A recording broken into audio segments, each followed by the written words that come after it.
আসসালামু আলাইকুম। আমি এম এম রফিক, অস্ট্রেলিয়ার অ্যাডিলেড শহর থেকে বলছি। অনেকেই ভাবে অস্ট্রেলিয়া এলেই জীবন বদলে যায়। বড় বাড়ি, ভালো গাড়ি, অনেক টাকা, সবকিছু যেন স্বপ্নের মতো।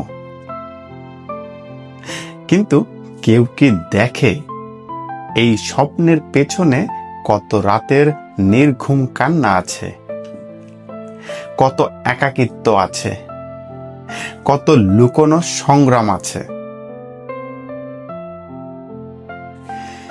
বিদেশের জীবন মানে সব কাজ একা করা, ঘর সামলানো, রান্না করা, ইলেকট্রিক বিল, পানির bill, gas bill, internet bill, phone bill সব নিজের হাতে মেটানো, বাজার করা, লন্ড্রি করা, পরিষ্কার করা। একটা ছোট্ট কাজের জন্য কোনো সাহায্যের হাত থাকে না পাশে। অনেক সময় শরীর চলে না, মনও চলে না, তবুও থামার উপায় নেই। কারণ বিদেশে থামা মানেই পিছিয়ে পড়া। তাই ক্লান্ত শরীর আর ভাঙা মন নিয়েও মানুষকে এগিয়ে যেতে হয়। এই একাকিত্ব, এই নীরব যুদ্ধ, এই চুপচাপ সহ্য করা কষ্ট, এটাই প্রবাস জীবন।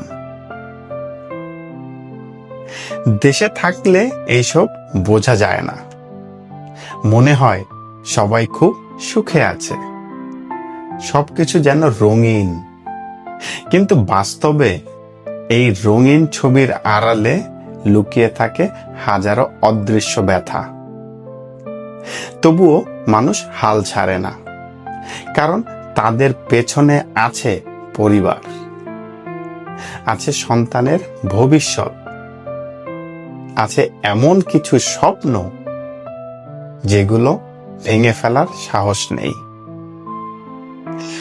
অস্ট্রেলিয়া স্বপ্ন দেয়, কিন্তু সেই স্বপ্নকে বাস্তব করতে নিজেকে লড়তে হয় একা।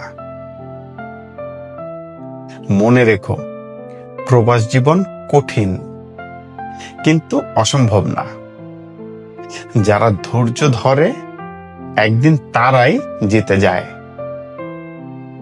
তুমি যদি একজন প্রবাসী হও, কমেন্টে লিখো, স্বপ্ন এখনো বেঁচে আছে। ভিডিওটা ভালো লাগলে লাইক, শেয়ার আর সাবস্ক্রাইব করতে ভুলো না। আমি এম এম রফিক। দেখা হবে পরের কোনো সত্য গল্পে, ইনশাল্লাহ।